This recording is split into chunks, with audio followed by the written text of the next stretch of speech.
Now, our story continues.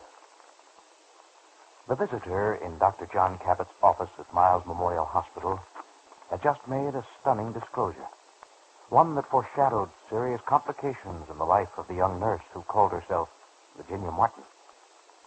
Miss Jane Hamilton of the American Red Cross at Greenfield had first come to Dolly Mae Tucker, the nurse's supervisor, seeking information about Miss Martin, and had in turn been taken to Dr. Cabot.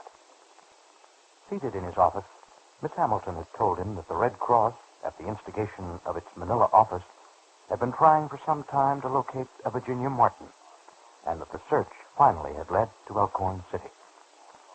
She wanted his help in determining if the Miss Martin at Miles Memorial was the one they were seeking before she approached the young woman.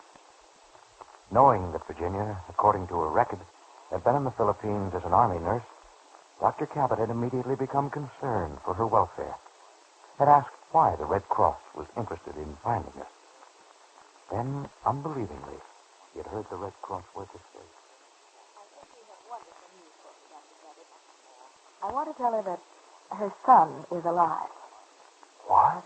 I know it's completely unexpected news. It's going to be a great shock to her. But Her son? Oh, but there's been a mistake somewhere. Miss Martin hasn't a son. Oh, she hasn't? Well, are you sure, Doctor? I was so in hopes we were on the right track. Well, yes, I'm reasonably sure at least. There's never been any mention of such a thing. It must be a mistake. Virginia, that is, Miss Martin isn't married. She's always been known as Miss. Yes, I understand that, but it's not unusual, Dr. Cabot. Many professional women, although married, prefer to use the title Miss.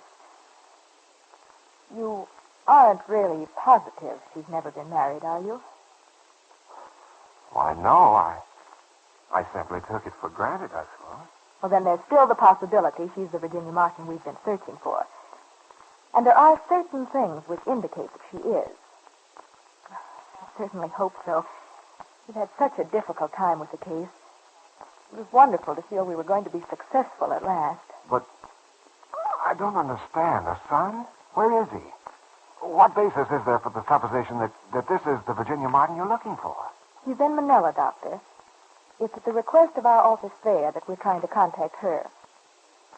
And according to information I received through the nurses' registry at Greenfield, the Miss Martin you have here was in the Philippines during the war. Yes, that's right. She was an Army nurse. And so was the Miss Martin we're trying to find. I see.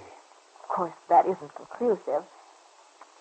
However, there's another thing that seems to indicate we're on the right track. In checking with the Adjutant General's office, we found that the Virginia Martin we're looking for left the name of a great uncle there, a Joe Davis of Elkhorn City. An uncle. I remember she did come here looking for an uncle. Yes, that is right. Joe Davis. Well, then there can't be much doubt about it being the right one, Doctor. Oh, it'll be such a relief to talk to her. I know what it'll mean to her to see the letter I have from her son. Letter? Oh, it's only a couple of lines forwarded from our office in Manila.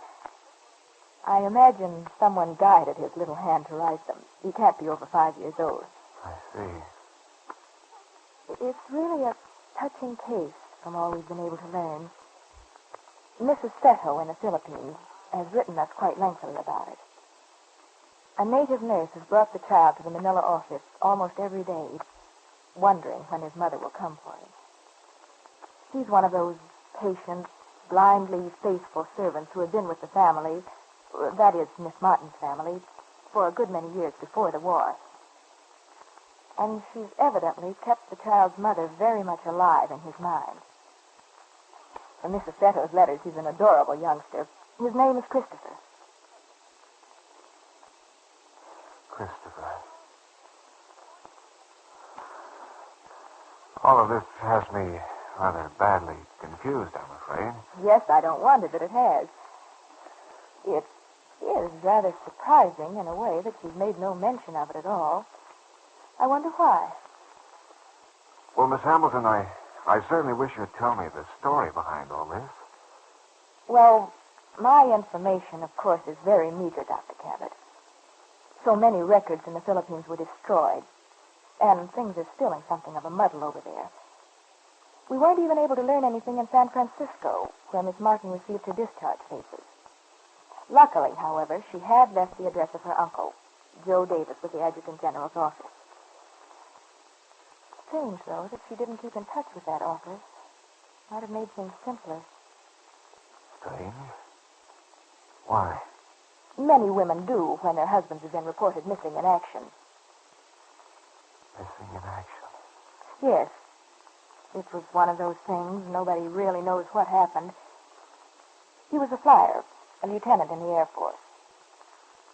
At the end of a year, I believe, they're officially presumed lost by the government. Yes. Yes, I know. It happened during the Philippine invasion.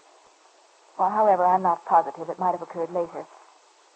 I do know, though, that Miss Martin's parents were lost during the invasion. Her father had an automobile agency in Manila. Do you know very much about your Virginia Martin's past life? No. Very little, as a matter of fact. But you did know that she'd been an Army nurse in the Philippines. Yes. Yes, I knew that all right. Do you know if she was a prisoner of war at Santa Toma? Yes. She was at Santa Toma. Then that's another point that ties the two together. As best as we've been able to reconstruct it, Miss Martin and the native servants fled from Manila shortly before it fell to the Japanese, escaping into the hills. The nurse went to her native village. Evidently, Miss Martin caught up with the medical unit of our armed forces. Perhaps she was with one of the guerrilla outfits. She'll have to tell us that. And then it seems that Miss Martin and the nurse found each other again, just before Christopher was born. After his birth, she became separated from the boy and the servant. Undoubtedly, that was when she was captured and taken to Santa Toma. Well, the baby and the nurse somehow managed to live through the occupation. But those native bands were necessarily migratory, and it's hard to tell where they were when Miss Martin was freed. Afterwards, she spent quite some time trying to locate them, but the Red Cross office in Manila said she was given a rather conclusive report that they were dead. Poor girl, it's dreadful to think of all she went through. All the horrors of the concentration camps, plus the loss of her parents, her husband, and presumably the loss of her baby son. I'm not surprised that she's been reluctant to talk about it. I'm convinced now, though, Doctor, that our search has been successful. That your Miss Martin is the one we've been looking for. Yes, it looks like it, and yet somehow I simply can't believe it isn't a mistake. In the first place, Miss Martin was an Army nurse. In the case of, well, being an expectant mother, she would have been granted a discharge from the Army immediately. I'm afraid you're not taking into consideration the confusion that existed there at the time, Dr. Cabot, nor the extreme need of nurses.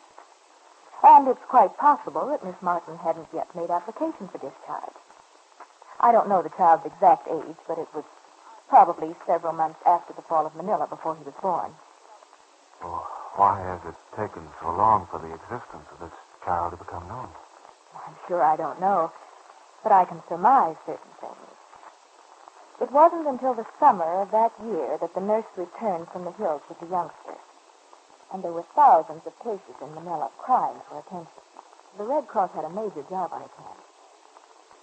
I'm quite satisfied Miss Martin is the one we're looking for, Dr. Cabot. I should like very much to talk with her. Very well, Miss Hamilton. I'll see if I can reach Miss Martin for you. Excuse me. Sure. Yes? He has? Thank you, Bee. That was the switchboard operator, Miss Hamilton. She tells me Dr. Bach has just returned. I'd like very much for you to talk to him before you see Miss Martin. Dr. Bach? Oh, yes, indeed, Dr. Cabot. I'd be delighted to talk to Dr. Bach. Dr. Cabot was plainly staggered by the news that Virginia had a child. But if Dr. Cabot is shot, what will the news mean to the girl who calls herself Virginia Martin? The girl who lies quietly asleep at Martha Box, unaware of the crisis that has suddenly developed in her life, that threatens her security. Will this mean the disclosure of Alice Logan's true identity?